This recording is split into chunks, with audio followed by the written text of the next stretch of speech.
Greetings, everyone. It's time again for another episode of the Whole Idea Podcast by DCG ONE. I'm your host, Greg Oberst, senior writer at the agency at DCG ONE. This episode, we're turning our attention to loyalty marketing. We have one of the foremost experts in that field as our guest today. I'm happy to welcome independent marketing consultant Matt Garrett. In the last 25 years, Matt has led loyalty campaigns and marketing initiatives for companies in the travel, hospitality, financial services, and CRM industries, and for brands such as Nike, Adidas, Adobe, and American Express. Matt has also led consumer marketing and consulting practice teams at the international loyalty solutions provider Bond Brand Loyalty. And Matt is also a recent guest author on the DCG ONE blog, his story, Navigating the Marketing Landscape from Loyalists to Fans. Matt joins us via Teams from Denver. Hi, Matt, and welcome. Morning, Greg. How are you doing? Doing great, thank you. Let's start with this. It's been a challenging few years for marketers, to say the least. What with the pandemic, supply chain issues, a bit of inflation, and among all that, changing consumer behavior. So I'm wondering what impact, if any, all that chaos has had on the popularity and impact of loyalty marketing. Yeah, it's a really interesting question. I think, like everything, it's evolving. If I go back to kind of the trigger point of the pandemic, what we saw there is a big push and a quick push to for loyalty, changing priorities where loyalty marketing all of a sudden, as we've been pushing uphill this big boulder for years and years and years to try to drive urgency and make sure marketers and brands understood the value of really strong loyalty marketing strategy. All of a sudden it pivoted, like most things, right? Because what happened is brands immediately had a dynamic change. They really had to focus on connecting with their best customers as quickly as possible and consistently. And loyalty marketing became that engine. And so we had a lot of outreach, in our consulting work for brands and companies and clients that we were working with. All of a sudden lean right back in and say, actually, we're going to shift our priorities. We've got to move quickly with our launch of our loyalty program, capture as much of our existing transaction activity and start a direct dialogue. And our loyalty program is going to be that device. So all of a sudden it became huge, priority, and we dropped it, which is great because a lot of our clients initially during the pandemic just stopped all spend as they really tried to understand, what were their priorities. And what came out of it was leadership said, hey, we need to wrap our hands around our customer. Traditional channels aren't going to work. We have to go direct. We have to connect relationships with them, and our program's going to be that thing. And then along with that, as the buying habits and the channels that we could use to kind of interact with the brands changed, because I couldn't just go to my retail store anymore. The loyalty program and then associated assets like a mobile app or a digital display experience, my e-commerce platform, those became my interaction channels. And so loyalty was woven into that as a trade-off. And that's carried on as you looked at like the following impact of supply chain, where products became, really difficult to get. Your membership in the loyalty program was your doorway into getting, inventory, getting product. If you're a member of loyalty, some brands prioritize their best customers vis-a-vis their loyalty program as first to gain delivery of products. So loyalty became certainly a big, important factor, a big tool for most brands. Matt, in the loyalty marketing customer journey, have goals shifted recently, or are they still the same? I mean, if you go back, and loyalty marketing has been around for, 70, 80 years in different facets and different versions. But ultimately, loyalty marketing finds its space at its core, it's about a mechanism for brands to start to develop habit with their new customers, right? So it's a carrot that just helps new customers make sure that they return for a purchase outside of just, the general customer experience that they would have. Becomes this inherent incentive that, sometimes it's just simply just a transactional financial proposition that encourages new customers to come back and try again. For experienced customers, it becomes this incentive that ultimately tries to deflect attrition because there's now ongoing kind of cumulative value created in traditional kind of loyalty programs. And that's the way it's worked, right? It's been primarily focused on post-initial transaction, as a way of reinforcing and making the customer comfortable with their initial decision, but an entree into that call to action to come back and buy again. And with the idea that if there's enough momentum there, we can solidify habit. And once you get habit, then you can start getting in, you deflect any of that concern around, attrition. You focus on retaining your customers, and then you start getting an opportunity to understand what potential real value that customer has. And that's where loyalty's played, right? It forces identification of customer. And in that identification, it opens up a really effective CRM strategy, but with an inherent value proposition of loyalty that becomes this incentive to stay engaged. So it's played in that, in that space for a long time. And a lot of different variations of people are taking different tactics of how does that carrot work? Do I offer cash back? Do I give points? Right? All these different currency mechanisms for trying to drive that. But ultimately the goal is the same. Drive ongoing purchase activity. Inside that in purchase activity, the customer or consumer develops habit with the brand, and it solidifies that relationship, and we feel good about that. And that's what loyalty marketing is trying to do. And then, with its simple concepts of, hey, if I buy more, I get more. And, or back in the day, even the simple things, the punch cards where it's like, I buy 10 and I get my 11th coffee or salad or burger, what have you, free. And that's been its traditional roots. But ultimately, that's kind of where I think people have viewed loyalty marketing and have stayed in that view. And I think a lot of innovative brands are now thinking beyond that. And that's where they're really thinking about, hey, actually loyalty marketing is actually a platform that certainly solidifies and establishes habit for customers. But it also then allows me to understand the relationship that I have with that customer and understand more about them and understand how I grow them, not just in the relationship that I have with them on a transactional basis, time in, week out, what have you, but how do I actually gain more information about the type of relationship that customer wants to have with my brand? So if I think about product innovation, who would I go to? Would I go to an unknown customer who doesn't really understand the brand? Or I start with my best customer who really understands the brand proposition, but wants to then help my brand grow? And that's where loyalty becomes this really good platform that moves me beyond just, making sure that my week over week sales doesn't drop, and actually becomes this platform for me to innovate my product offering or innovate my brand, and actually also move into this next stage, which is really the last stage of the customer journey, which is an area of advocacy or endorsement. And I think that's where strong loyalty program and loyalty marketing strategy has to be in place that'll allow you to then reach into this. How do I now mobilize and monetize the asset of my loyalty members in a way to promote advocacy and endorsement of my brand? That's where I think is really interesting when we think about the customer journey, this next phase of where loyalty marketing advances as a key business asset is in that area of how does it gain momentum around developing advocates for my brand. So let's dive deeper into that thought, brand advocacy.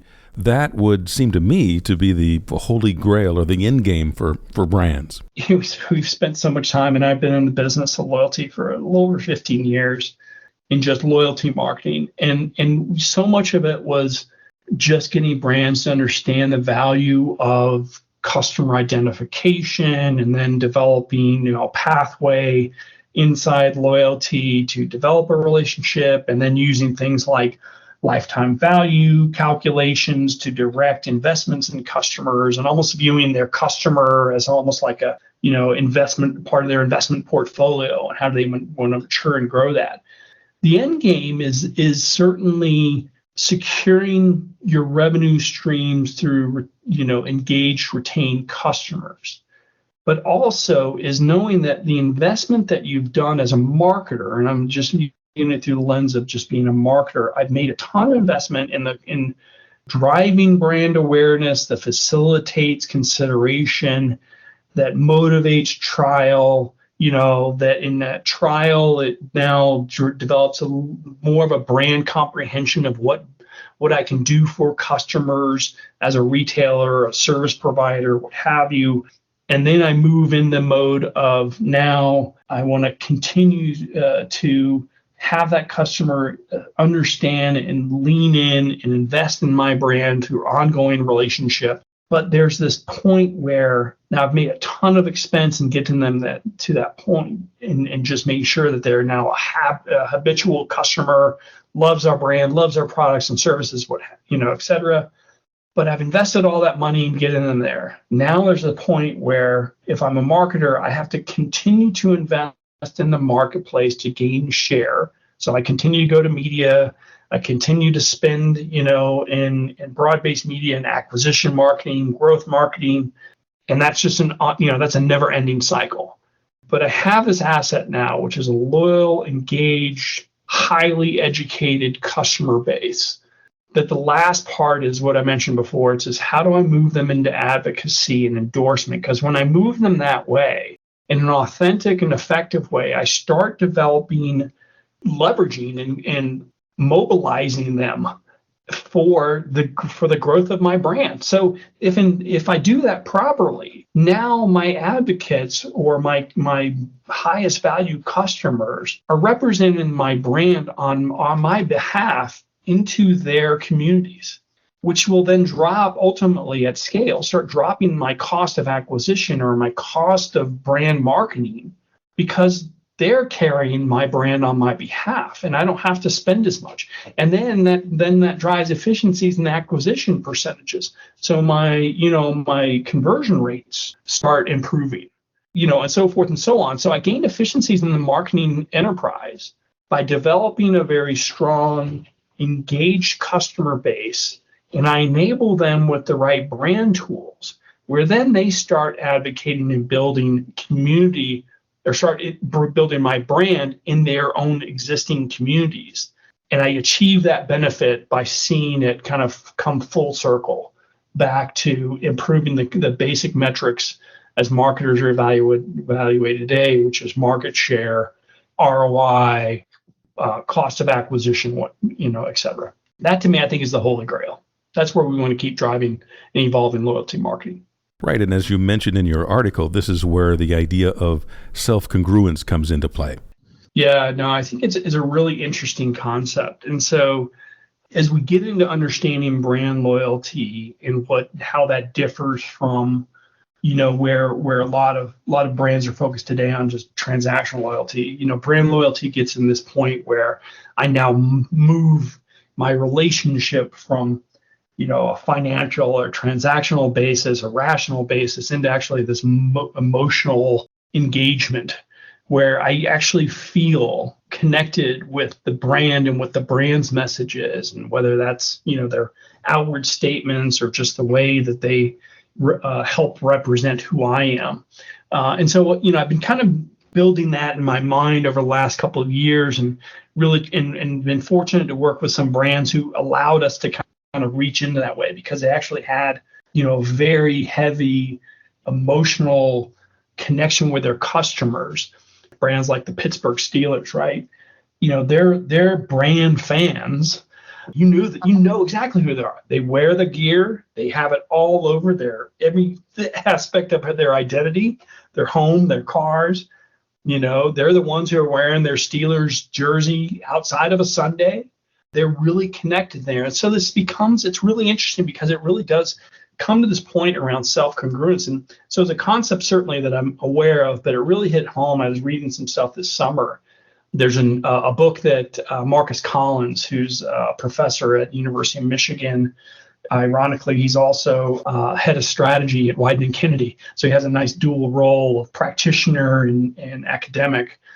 He wrote a book that released this summer called For the Culture. One of the aspects that he talks about is this idea of self-congruence, where there's this alignment with me and my individual concept of how I view myself through the lens of brands or the products or services that I choose. And that concept, I think, is really interesting, and it becomes a nice benchmark and a target for marketers. Is how can they authentically get to that point where their best customers start to identify and define themselves through brand representations. So for me, if you spend any time with me, you'll see this come naturally. There are certain brands that I'm just passionate about, and not just because of their, I like their products or services. There's a core alignment that I have on my values as an individual that I associate with them. So Nike is one that I can do a tour of my closet and there's swoosh shoes and hats and gear all over the place. It really comes out of a core of just, I like what they stand for, as I certainly now, especially in the last 5 to 8 years, as a father of 3 women, I like what Nike stands for and how they pivoted towards really making sure that sport is defined for everybody. Everybody is an athlete in the eyes of Nike. And I think that, and all the benefits of being an athlete, what it does to help drive your own personal value and your perspective of who you are.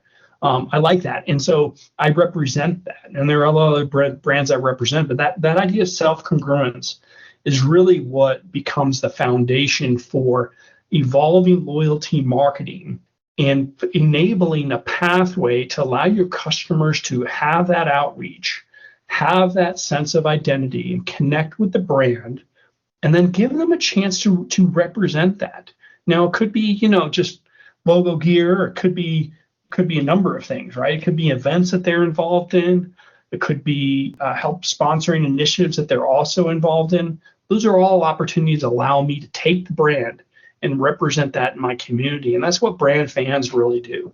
So this idea of self-congruence is really a stepwise into recognizing that, hey, you're a brand fan, and the power of being brand fans is great. And so there's so much of that message. Certainly a lot of what Marcus Collins writes about resonates in this area of really challenging and providing a pathway for loyalty marketing to move beyond just being a buy 10, get the 11th free, into a substantial business enterprise asset that needs to be built and leveraged.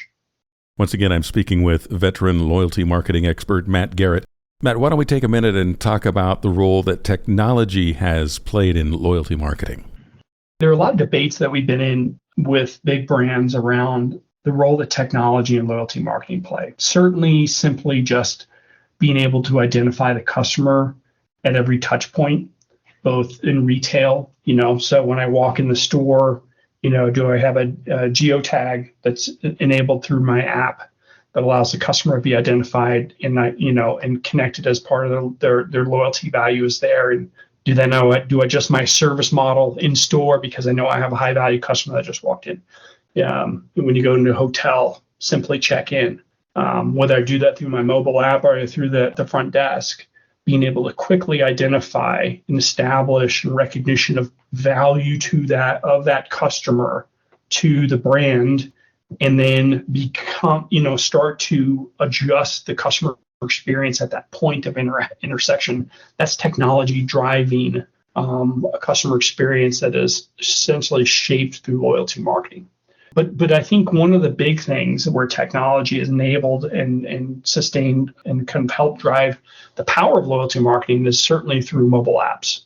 Most loyalty programs done well, the line between loyalty marketing and a mobile app is indiscernible.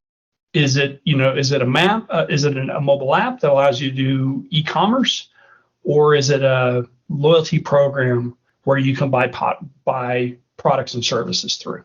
That interaction, that combination now sits to help redefine the customer experience.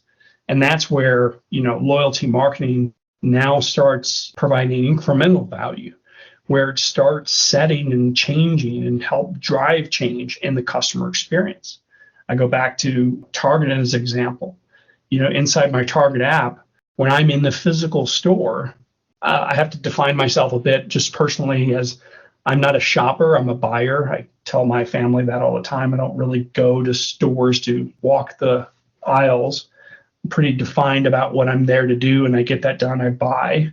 But in that process, what's interesting is if I'm given a list of things I need to do and pick up at Target, Target's got this great, their app Because I'm a member, their app will tell me exactly what aisle a given product is, and even the position of what that product is inside the shelf itself, which makes my experience as a buyer so much more effective, right? So it's the integration of technology into loyalty marketing that delivers a heightened customer experience. It just makes my effectiveness and the enjoyment that I have as a buyer, not a shopper, far more. And I will go back to Target because of that experience more so than buying any other retail. And so did they achieve anything in their loyalty marketing on a points basis or through a incentive or promo? Nope. They achieved me as a loyal customer because of the experience is then so much more efficient. I gained so much more value in my time because of the use and intersection between technology and loyalty marketing.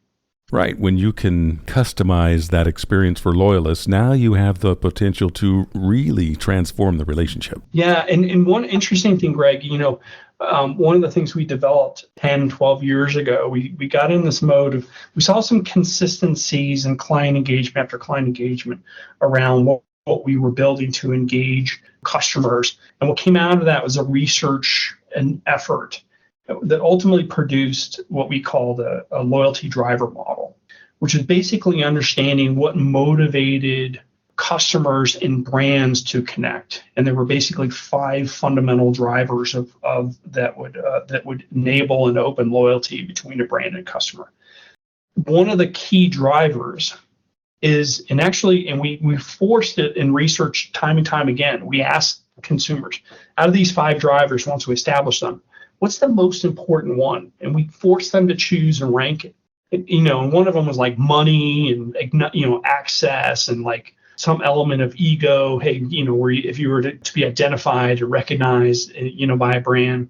But time by far, year over year, became the most important factor. If you had to choose between any of that in your brand to customer relationship, what would be? It would be consumers said, I would just want time.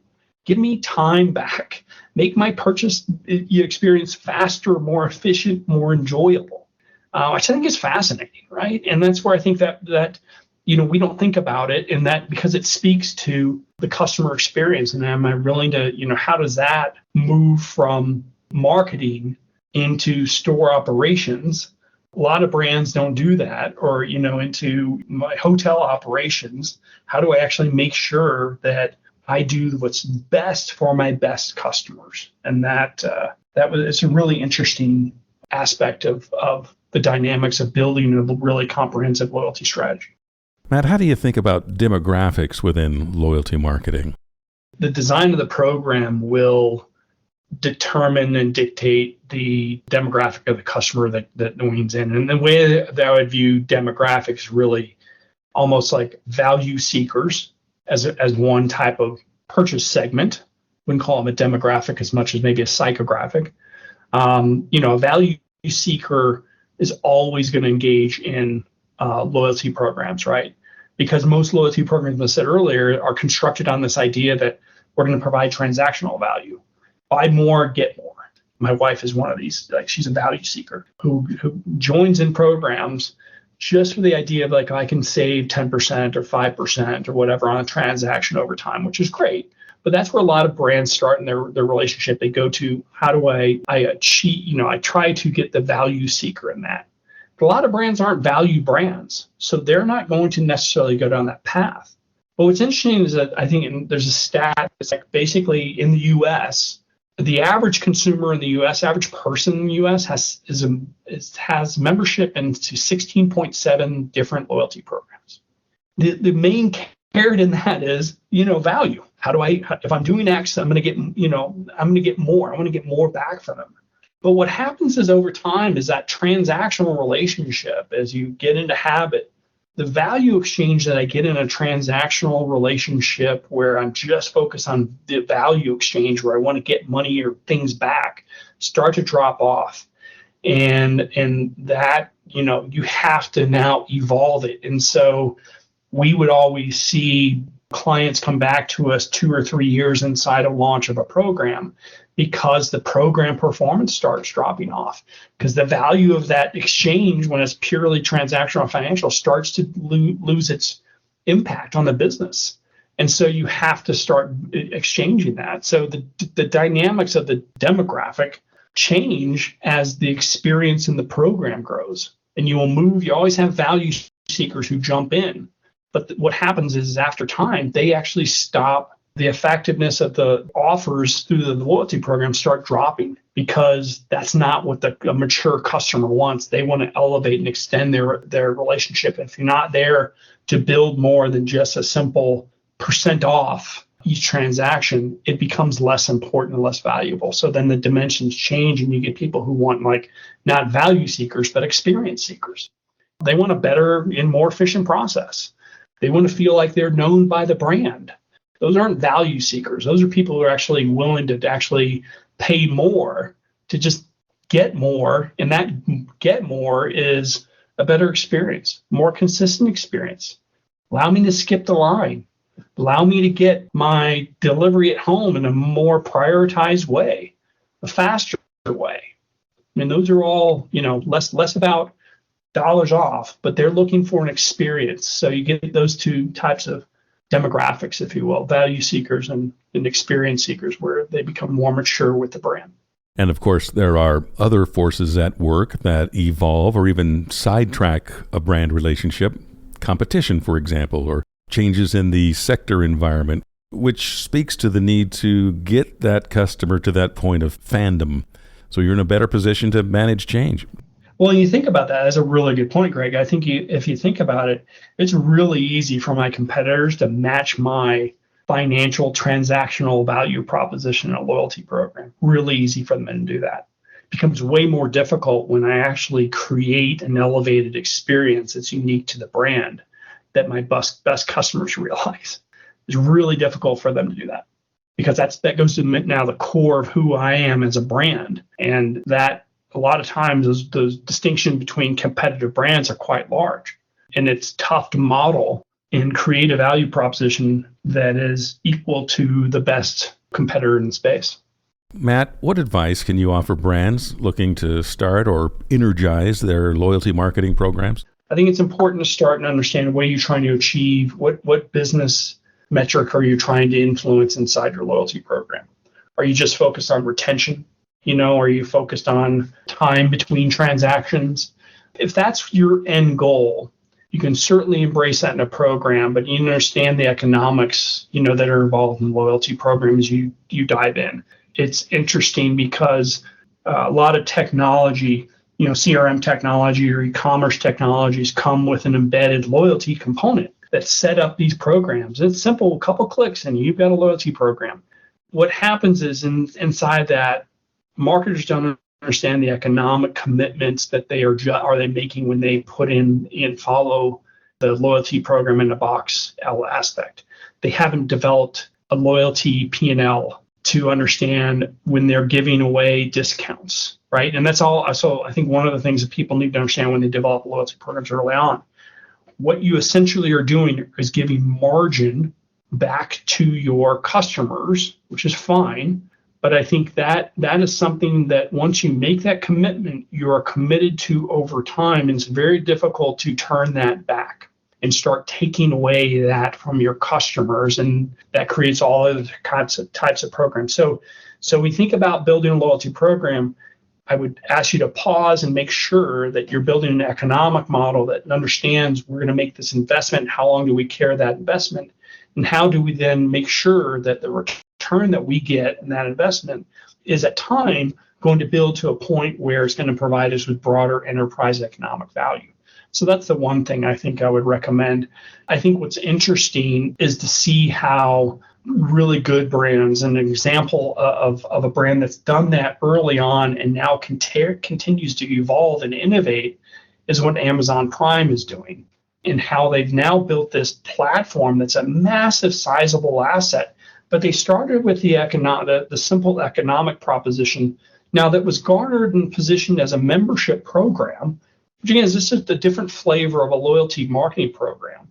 But it was still around a membership where costs were up front and the value exchange was then you're getting this type of financial benefit, experiential benefit, what have you.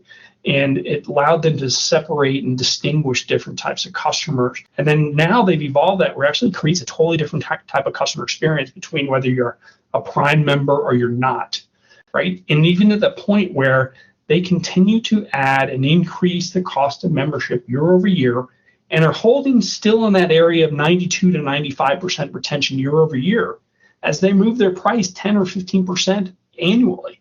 And then you look at the economics of that.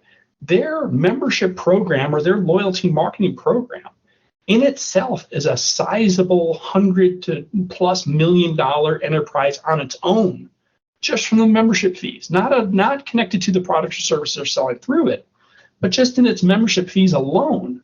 It's a great example of understanding how to build a loyalty program and build an economic P&L around that to drive value and create an asset that now they're doing. I don't know if you've seen that, Greg, but they're products and services that only Prime members can get. It's a really just interesting dynamic on how they're engaging in their customers. I think it's a really good model to watch and determine why they're doing that. They just didn't stand up a loyalty program for the sake of doing that. They actually thought about it as we're building an economic model here. Okay, aside from profit and loss, how else am I measuring success? I think it's important to, as you understand and invest in loyalty marketing, you understand the right types of KPIs that you're trying to influence. And don't get too caught up in some of these more complex measurements that, that consultants are out there pitching around. Best way to really quantify your customer asset is X, Y, or Z. It should be going back to how am I building this program that influences most of my near-term marketing KPIs, then those that are tangents, are connected KPIs, and ultimately how are they leading towards improving my overall marketing enterprise. And so I think the audience who should be driving loyalty marketing itself inside most businesses should be inside the marketing house, not outside, not in operations or in financials. They're all influencers, but ultimately this is about a marketing investment, and it's got to be something that is owned by marketing, and ultimately through this ongoing investment in loyalty starts to create an annuity that improves marketing KPIs across the journey. When we think about it and wear our hats as pure marketing leaders, that's important to really understand. Understand your KPIs. Don't make them so complex that they aren't guiding principles, and provide the North Star to allow you to innovate. Matt, feels to me like loyalty marketing is not just stronger than ever, but more important than ever. Yeah, and I think if you're a brand marketer that is not understanding where loyalty plays, or you view it as not necessarily part of your,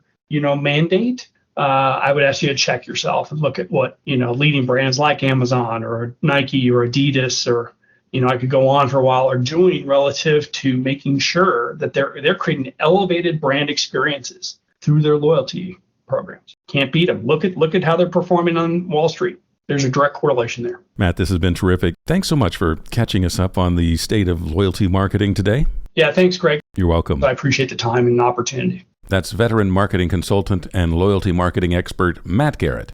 My key takeaways in this episode about loyalty marketing: the ultimate goal for loyalty marketing should go beyond repeat customers to brand advocates, fans who are aligned with your brand values and become a voice for your brand. To that point, many brand fans are looking for brand experiences that recognize their loyalty and a way to represent their favorite brands, as much as they are looking for a discount or a freebie. Technology has pushed loyalty marketing to new heights with its ability to personalize experiences that can change your day. If you're new at loyalty, be sure to understand what you're trying to achieve and the economic commitments. Are they sustainable for the long run? And know your KPIs. Don't make them too complex. Oh, and the average consumer has 16 loyalty memberships. That alone might tell you something about loyalty's well-rooted place in the marketing landscape. My thanks again to loyalty marketing expert Matt Garrett. Check out his story on our blog at DCG ONE.com. If you have questions for Matt or would like to talk to DCG ONE about a loyalty marketing program for your brand, write us at podcast@DCG1.com. Thanks very much for listening. The Whole Idea podcast producers are Mandy DeCesar and Kelsey Brewer. I'm Greg Oberst. Watch this channel for our next podcast and more expertise, insight, and inspiration for whole idea marketing. Take care.